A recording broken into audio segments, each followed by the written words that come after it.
Praise lord. Good morning. ప్రభువైన యేసుక్రీస్తు నామములో ఈ ఉదయకాలపు శుభవందనాలు మీ అందరికీ తెలియచెప్తాను. అమ్మా, ఎలా ఉన్నారు? బాగున్నారు అందరూ? మంచిదిరా. బాగా ఎండలుగా ఉన్నాయా? ఓకే. ఇద్దా, ఎండాకాలం మనకు అవసరమే. అన్నిట్లో మీకు తెలుసా, వర్షాకాలంలో ఏ పని చేసుకోలేం, కానీ ఎండాకాలంలో అన్ని పనులు చేసుకోగలుగుతాం. ఎండ కూడా మనకు ఉండాలి. దేవునికి స్తోత్రం కలుగునుగాక. ఆమేన్. చక్కటి ఎండాకాలంలో ఎన్నో పనులు, పెళ్ళిళ్ళు, ఎంత హడావుడిగా ఉందంటే నిజంగా మన దేశం అంతా ఎక్కడ చూసినా, ఆంధ్ర, తెలంగాణ, ఏ ప్రాంతంలో చూసినా హడావుడి. ఎందుకంటే పెళ్ళిళ్ళ హడావుడి, ఫంక్షన్ల హడావుడి కదండి. మరి చుట్టాల హడావుడి, సెలవులు, హాలిడేస్ హడావుడి, అలాగే టూర్లు వెళ్ళే హడావుడి కదా. ఎన్నో హడావుడిలు మన జీవితంలో జరుగుతున్నాయి. అయినప్పటికీ కూడా ఈ సంతోషము, అది ఎండైనా వానైనా, దేవుడి సంతోషాన్ని మనకి అనుగ్రహించినందుకు దేవునికి మహిమ కలుగునుగాక. ఆమేన్. హల్లెలూయా.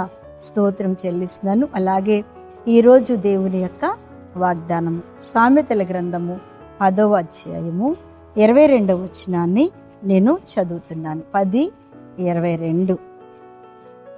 యెహోవా ఆశీర్వాదము ఐశ్వర్యమిచ్చును, నరుల కష్టం చేత ఆశీర్వాదము ఎక్కువ కాదు. చక్కటి మాట.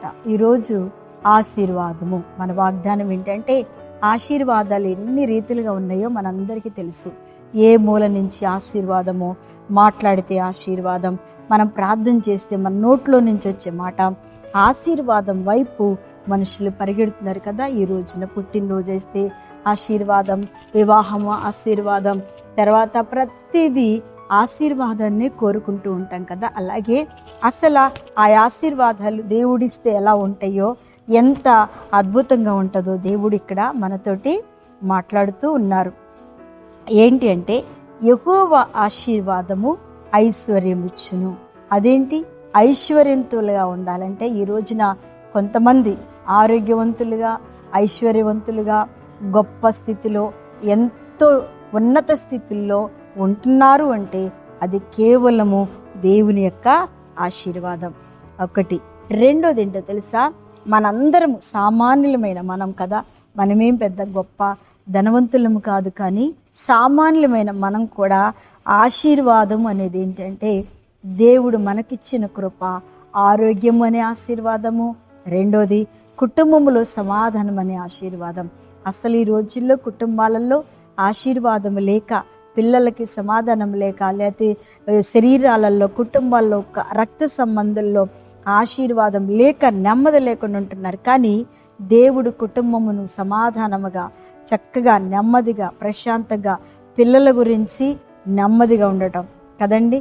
తర్వాత కుటుంబం గురించి నెమ్మదిగా, భార్యకి భర్త గురించి నెమ్మది, భర్తకి భార్య గురించి నెమ్మది, సమాధానము కూడా మన ఇంట్లో ఒక గొప్ప ఆశీర్వాదం. చాలామంది నాతో చెప్తారు, అమ్మా సమాధానం లేదు మాకు, ఎంత సంపాదించినా ఆశీర్వాదం కనపట్లేదు. అందుకే అంటారు, ఒక ఆయన అంటాడు కదా, సంపాదించిందంతా కూడా మనం దేవునికి ఇవ్వాల్సింది ఇవ్వకోకుండా ఉంటేనంట చిల్లి గవ్వలు, అంటే చిల్లి సంచులో వేసినట్టుగా ఉంటుంది. ఒక ఆయన చెప్తాడు, నాకు ఆశీర్వాదం, ఎంత కష్టపడినా ఆశీర్వాదం రావట్లేదు, ఎంత కష్టపడినా నా ఆశీర్వాదము నేను అనుభవించలేకపోతున్నాను అంటున్నారు. కానీ దేవుడు ఇక్కడ చక్కటి మాట చెప్తున్నాడు, యెహోవా ఆశీర్వాదం ఐశ్వర్యమిచ్చును, యెహోవా ఆశీర్వాదం, నరుల కష్టం చేత ఆశీర్వాదం ఎక్కువ కాదు. నరుడు దేవునికి ఇవ్వకుండా, దేవుని చిత్తం లేకుండా ఎంత సంపాదించుకున్నా, ఎంత దేవునికి దూరంగా ఉన్నా, ఒకవేళ ఆ కష్టపడుతూ కూడా చాలామంది దేవుణ్ణి దూరంలో ఉంచుతారు. ఎందుకంటే ఇప్పుడు మనం చూస్తూ ఉన్నాం కదండి, పనులు చేసేవాళ్ళు ఉంటారు, ఆటోలు వేసేవాళ్ళు కానీ, బస్ డ్రైవర్ కానీ, కూలి పనికి వెళ్ళేవాళ్ళు కానీ, అమ్మో ఆదివారం ఉంటే ఎట్లాగమ్మా, మా ఆశీర్వాదం ఎట్లా, ఆదివారం బాబోయ్ మా ఇంట్లో పరిస్థితులు బాగాలేదు, ఆదివారం అందుకని దేవుడికి ఇచ్చే సమయాన్ని కూడా వీళ్ళు పని చేసుకోవడానికి దోచుకుంటున్నారు. వీళ్ళ ఆశీర్వాదం ఎట్లా అవుతుంది చెప్పండి? ఎలా అవుతుందండి? ఇది కష్టం చేత ఆశీర్వాదం ఎక్కువ కాదు.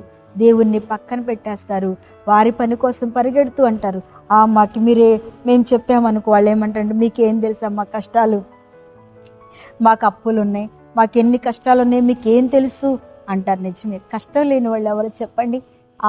కదా. కానీ దేవుడు చెప్పే మాట, ఎవరైతే విని దేవునికి ప్రాధాన్యత ఇస్తారో, ఎవరైతే విని దేవుని మందిరానికి, ఆదివారం పరిశుద్ధ స్థలానికి ఇస్తారో, అందుకని నరుల కష్టం చేత ఆశీర్వాదం ఎక్కువ కాదు. నువ్వు ఆశీర్వాదం లేకుండా దేవుణ్ణి పక్కన పెట్టి దేవుని మందిరానికి రాకుండా, దేవుడికి ఇచ్చే ఆదివారం సమయం ఇవ్వకుండా నువ్వెంత కష్టపడినా, నువ్వెంత చేసినా నీ ఆశీర్వాదములు ఎక్కువ కానే కావు. దేవునికి స్తోత్రం. అందుకే అన్నాడు, నరుల కష్టము చేత ఆ ఆశీర్వాదము ఎక్కువ కాదు. అందుకే దేవుడు అన్నాడు, ఎక్కువ ఆశీర్వాదము ఐశ్వర్యం ఇచ్చును. మనం ఈ రోజున భయం కలిగి, భక్తి కలిగి దేవుని చేత ఆశీర్వాదాలు మనం పొందాలి అంటే దేవుని దయ ఉండాలి, దేవుని కృప ఉండాలి, దేవుని చిత్తం ఉండాలి. దేవుని యొక్క సన్నిధానంలో మన కష్టము దేవునికి ముందుగా మనం ప్రాధాన్యత ఇచ్చినట్టయితే తప్పకుండా నీ కష్టార్జితం, నీ కష్టం తెచ్చి దేవుని చేతిలో పెట్టు, నీ యొక్క సమస్తం తెచ్చి దేవుని చేతిలో పెట్టు. అప్పుడు ఆయన ఎంత ఆశీర్వదిస్తాడో, అది ఎంత ఐశ్వర్యంగా ఉంటుందో, అది ఎంత దీవెనకరంగా ఉంటుందో దానికి నీవే కారణమవుతావు. అలాగే మనం కొన్ని ఆశీర్వాదాలు దేవుని చేత కాకుండా మన సొంత ఆలోచనతో పోగొట్టుకుంటున్నాం. అలా మనం ఉండకోకుండా దేవుని చేత దీవించబడి, ముద్రించబడి నిలబడునుగాక. ఆమేన్. కళ్ళు మూసుకోండి, ప్రార్థన చేస్తాం. మహాపరిశుద్ధుడా, మహిమ కలిగిన తండ్రి, స్తోత్రం చెల్లిస్తున్నాను తండ్రి. నాయనా, ఈ సమయంలో మీరు దిగివచ్చిన తండ్రి మా అందరితో మాట్లాడి ప్రభా, నాయనా నీకు స్తోత్రం చెల్లిస్తూ ఉదయకాలమున ప్రతి ఒక్క బిడ్డను దీవించి, మీరు ఆస్వాదించి మీ సన్నిధిని నిలబెట్టుకుని ప్రభు సహాయము చేయమని యేసు నామమున అడుగుచున్నాను తండ్రి. ఆమేన్. Praise Lord. దేవుడు మిమ్మల్ని దీవించును గాక.